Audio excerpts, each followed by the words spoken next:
ప్రధానమంత్రి గారు పదే పదే రైల్వే స్టేషన్లో నేను ఛాయ్ అమ్మి దేశానికి ప్రధానమంత్రిని అయినా అని చెప్తుంటారు. అలాంటి పేదల కష్టాలు తెలిసిన వ్యక్తి ప్రధానమంత్రి అయితే తప్పకుండా పేదలకు మేలు జరుగుతుంది. దళితులు, గిరిజనులు, బలహీన వర్గాలు, మైనారిటీలకు ప్రభుత్వం యొక్క సంక్షేమ పథకాలు అందుతాయని దేశమంతా భావించింది. కానీ 2014లో ప్రధానమంత్రిగా నరేంద్ర మోడీ గారు బాధ్యత తీసుకున్న తరువాత ఈరోజు వెనక్కి తిరిగి చూస్తే 1947 ఆగస్టు 15 తారీఖు నుంచి దేశ స్వతంత్రం వచ్చినప్పటి నుండి 2014 వరకు దాదాపుగా 66-67 సంవత్సరాలు ఈ దేశం 55,000 కోట్ల రూపాయల అప్పులు చేస్తే నరేంద్ర మోడీ గారు 11 సంవత్సరాలలో 1,15,000 కోట్ల రూపాయల అప్పులు ఈ దేశం మీద తీసుకొచ్చి పెట్టిండు. ఇవాళ దాదాపుగా భారతదేశం 1,83 లక్షల కోట్ల రూపాయలు ఈరోజు అప్పుల్లో ఉంటే ఒక్క నరేంద్ర మోడీ గారి నాయకత్వంలోని 16 మంది ప్రధానమంత్రులు చేసిన దానికంటే 2 అంతల అప్పులు తీసుకొచ్చి దేశాన్ని అప్పుల ఊబిలో ముంచిండు. ఇవాళ దేశ ఆర్థిక వ్యవస్థను చిన్నాభిన్నం చేయడమే కాకుండా ఆనాడు చేసే అప్పుల కంటే 2 ఇంతలు చేసి ఈ దేశంలో వారు నిర్మించింది కానీ వారు తీసుకొచ్చింది కానీ లేదు.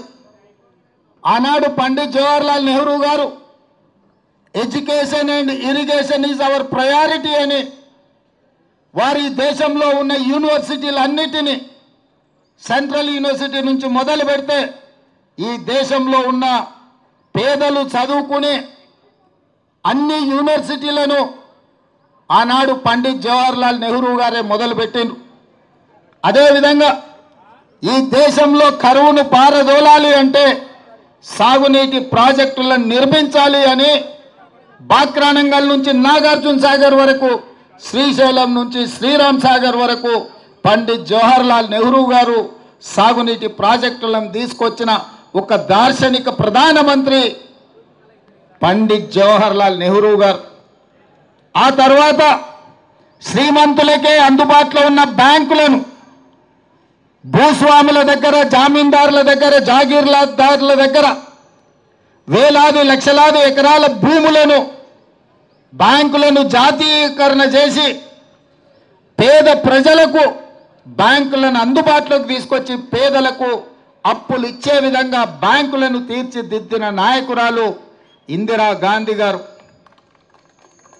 అదేవిధంగా సీలింగ్ యాక్ట్ తీసుకొచ్చి జాగీర్దారులు, జమీందారుల దగ్గర ఉన్న కోట్లాది ఎకరాల భూములను ప్రభుత్వం గుంజుకొని దళితులకు, గిరిజనులకు అసైన్మెంట్ పట్టాల పేరు మీద, పోడు భూముల పట్టాల పేరు మీద శ్రీమతి ఇందిరా గాంధీ పేదలకు భూములనిచ్చి వాళ్ళ ఆత్మగౌరవాన్ని పెంచి ఈరోజు దేశంలో ఎస్సీ ఎస్టీల దగ్గర భూములు ఉన్నాయంటే శ్రీమతి ఇందిరాగాంధీ గారు చేసిన సాహసోపేతమైన నిర్ణయం.